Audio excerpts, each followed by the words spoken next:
evaluating knee pain, it's important that we need to look above and below the injury. So a lot of times when your knee hurts, it's not your knee's fault. The hip's not contributing due to weakness or tightness, or the ankle's not contributing due to usually tightness, and it causes increased pressure, increased strain at the knee. So when we look to evaluate knee pain, we got to know, are the hips a problem? And there's a lot of research out there and a lot of articles that talk about you have to look to the hips, but not too many are telling you to look to the ankle, and that's what we want to talk about today. So we just got to look at the motion, the running motion. As you come in contact with the ground, we see that you have a fixed foot, and the shin needs to be able to glide over that fixed foot. Now you can generally have tightness either in the lower part of your leg or in the ankle joint itself. Generally what we don't find is that calf tightness will become, your gastroc up here won't be the main issue due to tightness. It's always that smaller one. Your soleus muscle runs down onto your ankle or onto your heel, and it's part of that posterior calf complex. So you'll see that as he comes through, his knee bends. When the knee bends, the calf goes on stretch, mainly lower. When the knee bends here, the upper part of your calf, which is your gastroc, is going to be on slack. So that's more of a pusher muscle. The soleus is what's controlling that. If it's tight, it's not going to allow that to happen. And what we'll see, and I'll show you in a second, is that if that happens, you're going to see that the angle here is really going to be affected. And if we can't get our foot to closed chain dorsiflex, which means as our foot's on the ground, if we can't get our shin to glide over our foot, that force or the heel will rise early, and what it does is it'll shift your weight forward, and everything comes down through the knee. What we want to see is that we have this nice bent structural system so that our weight is falling right down the middle behind the center of the knee. But when your knee, or when your foot rather, doesn't do that, the heel will pick up early and it'll throw all the weight right through the knee as that body weight comes forward. So let me show you an example of someone who's walking who has a really tight ankle joint.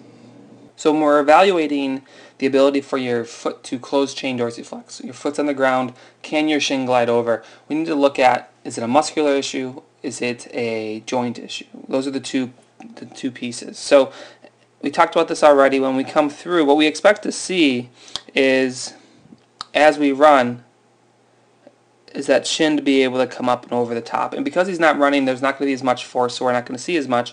But the foot for this runner isn't controlled, or isn't limited by his soleus muscle in the back, but more of his ankle joint. So if I were to draw in the ankle joint, you have a talus that sits here, and then the tibia, or the shin, sits here. Okay, so what we're seeing from him is a tightness in this joint, a stiffness in this joint. This is typically classified by people who get pinching in the front of the ankle when they squat. So as he comes through, you're going to see that he doesn't really get any dorsiflexion. If we come through here, we just measure this angle, you're going to see that he roughly stays at 90 degrees the whole time. So what you're going to see is that as his foot comes through, he's pretty much just going to maintain that 90 degree mark, and we come through and measure again. He's just getting compensation through his knee. He gets early heel rise, and that early heel rise is going to shift his weight forward, which means his weight is going to fall through his knee when he's walking, and especially when he's running at a higher load. So what we had to do with him, what we have to do is we need to work on those inefficiencies. So he needed to work a lot on his ankle joints, both sides, where you might be working on your soleus muscle, getting stretched out.